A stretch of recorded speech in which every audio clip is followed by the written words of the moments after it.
Mandar os acidentados para o hospital. Eu não sei quem mandou os acidentados para o hospital, né? Então, aí, essa oração, o sujeito não está expresso. E o verbo está na terceira do plural, mandaram. Então, sujeito indeterminado. Precisa-se de operários. Eu não sei quem precisa do operário. E esse verbo está na terceira do singular mais o ser. Então, eu também tenho sujeito indeterminado. Então, agora vamos relembrar os verbos transitivos. O primeiro verbo transitivo é o direto. Vamos lá.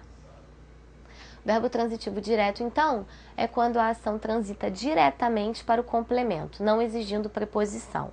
Então, o verbo transitivo é aquele verbo que eu preciso de complemento para poder ter sentido. Então, eu tenho como exemplo, os feirantes tiveram.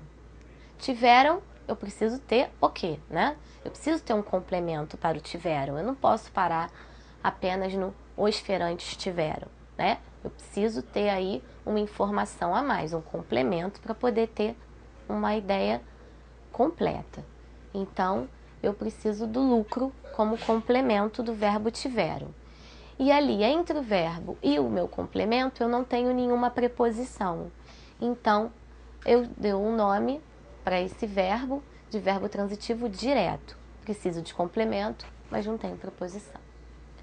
Já o verbo transitivo indireto é o contrário. Eu preciso da preposição. Então, vejamos.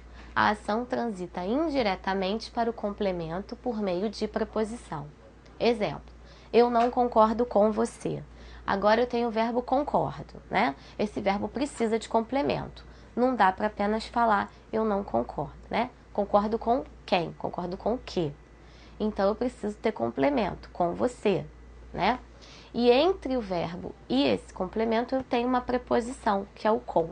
Então, toda vez que o meu verbo precisa de complemento e precisa da preposição, eu tenho um verbo transitivo indireto.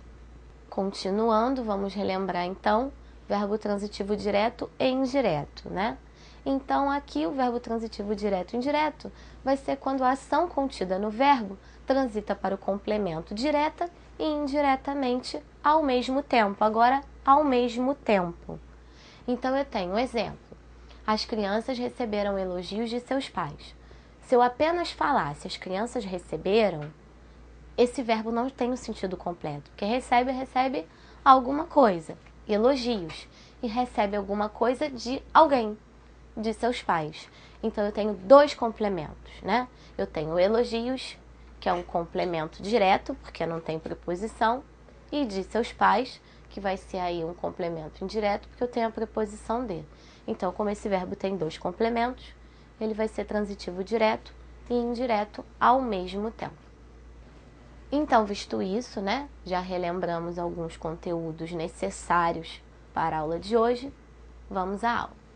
Sujeito e vozes do verbo.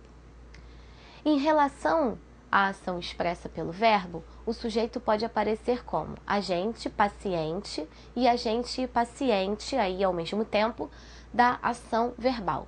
Então, agora eu estou classificando o sujeito a partir da ação expressa pelo verbo. Vamos descobrir o que é isso. Então, eu tenho sujeito-agente. Toda vez que eu tiver sujeito-agente, o meu verbo vai estar na voz ativa. Vamos lá. Sujeito-agente é aquele que pratica, que executa a ação expressa pelo verbo, né? Foi o exemplo que eu dei anteriormente, né? Lá no início da aula.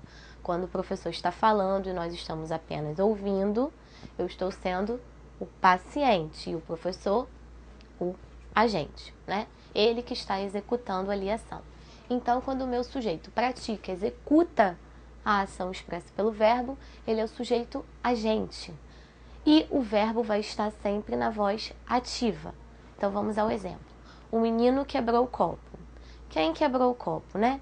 Quem que praticou essa ação? O menino. Então, ele é o sujeito agente, ele que executou a ação. E o verbo, então, está na voz ativa.